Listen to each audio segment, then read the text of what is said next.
Ma Mission TV, le miroir du monde. Faites mettre au garde à vous. Voyez, hop. Faites présenter les armes.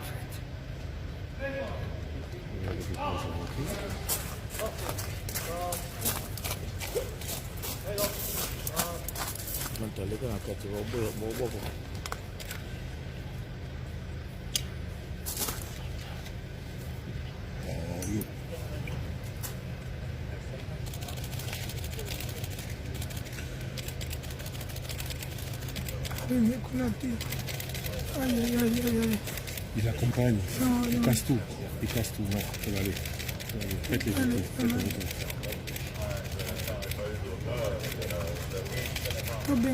Oui, c'est là. Monsieur le Président, un mot pour la presse. Un mot pour la presse, Monsieur le Président. Oui, s'il vous plaît. Messieurs les Présidents, merci. Directeur. De recevoir mon ami Stéphane Tshisekedi, qui vous a fait l'honneur d'être présent ce matin et d'être, comme vous l'avez vu, invité d'honneur et de parler, si je puis dire, au nom du continent africain ce matin au Forum de Paris pour la paix. Nous avons signé le deuxième contrat, justement, en matière de soutien et de développement et de désendettement pour le pays. 65 millions d'euros que la France va investir pour accompagner le travail de modernisation, de transformation de la RDC du président Tshisekedi. Nous avons beaucoup parlé ensemble. D'abord, nous serons aux côtés du président pour la sécurité, en particulier à l'Est, contre les groupes armés, les groupes qui pactisent avec Daesh pour lutter activement contre ceci, avec de la coopération en matière de renseignement, de la coopération militaire très clairement concentrée à l'Est, une action déterminée et une action diplomatique aussi pour sanctionner les leaders de ces groupes dans le cadre des Nations Unies. Et donc la France est pleinement engagée aux côtés de la RDC pour lutter contre ces groupes armés qui déstabilisent le pays et qui aujourd'hui, pour certains, ont pactisé avec Daesh. Et je souhaite que tous les pays de la région puissent être engagés aux côtés du président Tshisekedi. Je pense à nos amis rwandais ou ougandais dans ce combat très important. Ensuite, je souhaite que nous puissions accompagner, dans le cadre de ce deuxième C2D, le président dans les grandes ambitions qu'il a lancées. En matière éducative, nous allons investir au moins 15 millions d'euros dans ce sujet pour accompagner d'abord ce formidable projet de gratuité de l'éducation et en particulier nous engager sur la formation des maîtres, qui est un sujet auquel je tiens beaucoup. On mettra donc au moins 15 millions d'euros et engager aux côtés de cette coopération bilatérale le partenariat mondial pour l'éducation. Vous savez qu'avec le président Macky Sall l'année dernière, nous avons fait beaucoup en la matière.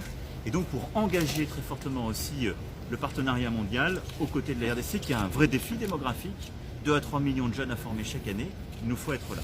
En matière de santé, vous savez que la France a été présente à travers la mission Ebola, confiée au professeur Lévy, qui a fait un très gros travail ces derniers mois.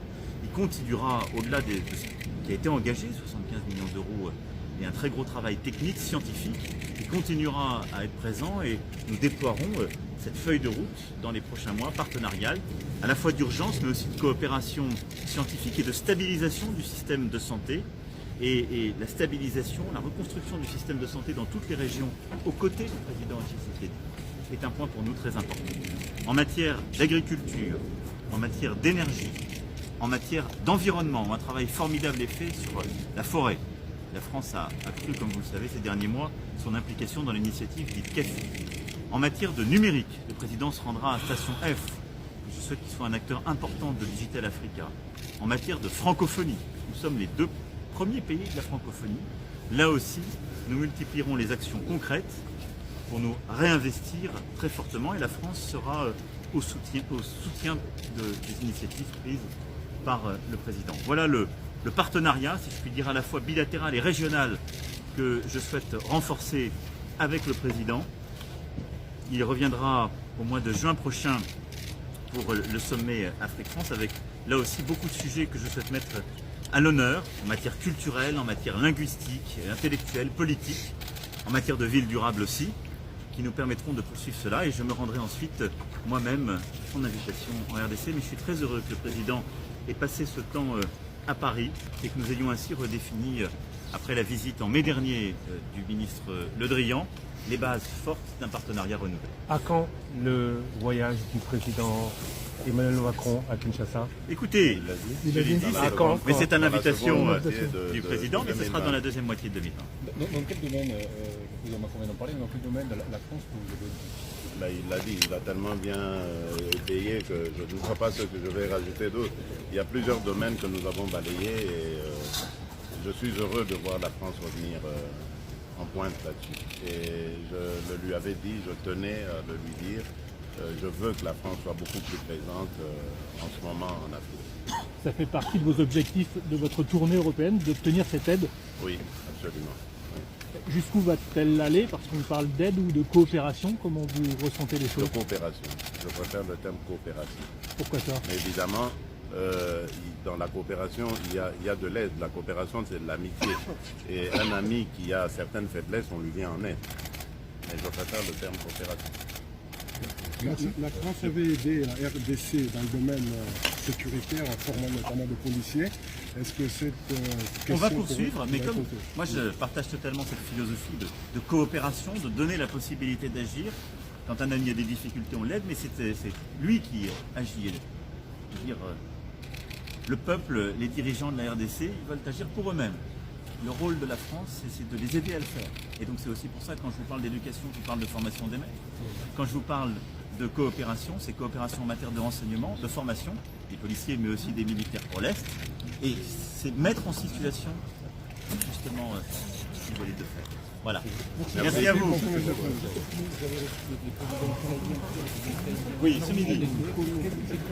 On a fait un tour d'horizon, on aura l'occasion d'y revenir dans les prochaines semaines. Mais on a avancé sur la situation sécuritaire dans chacun de ces pays. Ils ont beaucoup de courage et nous sommes vraiment en soutien. Et je crois qu'on a commencé à dessiner des décisions que nous allons prendre dans les prochaines semaines pour reconcentrer la force conjointe sur le fuseau central, pour aussi repréciser ce que j'aurai à faire dans les prochaines semaines, le rôle de Barkhane, confirmer et conforter notre engagement, conforter l'engagement de ces derniers, rappeler à l'ordre certains de nos partenaires qui s'étaient engagés dans l'Alliance pour le Sahel, qui tardent parfois à livrer leur aide. Mais on aura là des livraisons militaires en fin d'année, début d'année prochaine qui sont importantes et qui étaient attendues.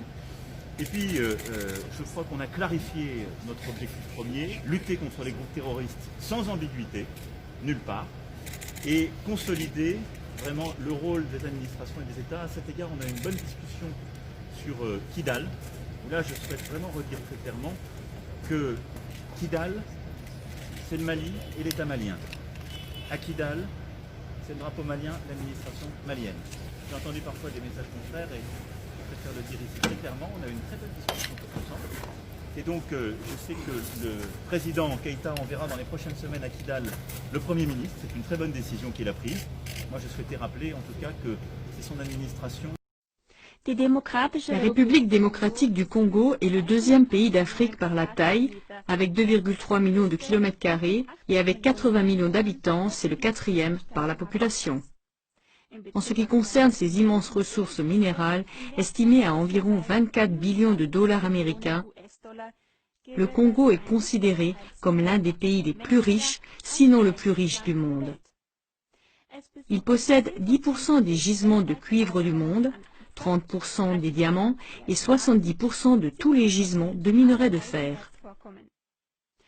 Mais surtout, on en extrait plus de 50% du cobalt requis dans le monde entier, le cobalt étant un minerai sans lequel, par exemple, serait inconcevable l'industrie électronique et toute l'industrie de l'armement d'aujourd'hui qui dépendent de cette dernière. Avec la production d'électricité de son fleuve, le Congo pourrait alimenter toute l'Afrique.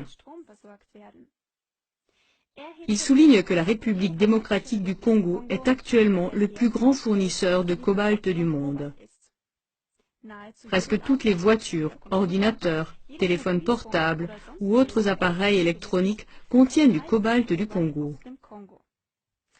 Mais malheureusement aussi tous les chars, avions, hélicoptères, fusées, navires de guerre, sous-marins, etc. Un document stratégique de l'administration américaine indiquait même très clairement qu'il serait impossible de faire la guerre sans le cobalt du Congo. Mais c'est précisément ce qui, au milieu du siècle dernier, a placé le Congo dans la ligne de mire des intérêts de l'Empire américain, ce qui recouvre non seulement le gouvernement américain et son appareil militaire, mais surtout les grandes entreprises américaines, y compris la haute finance.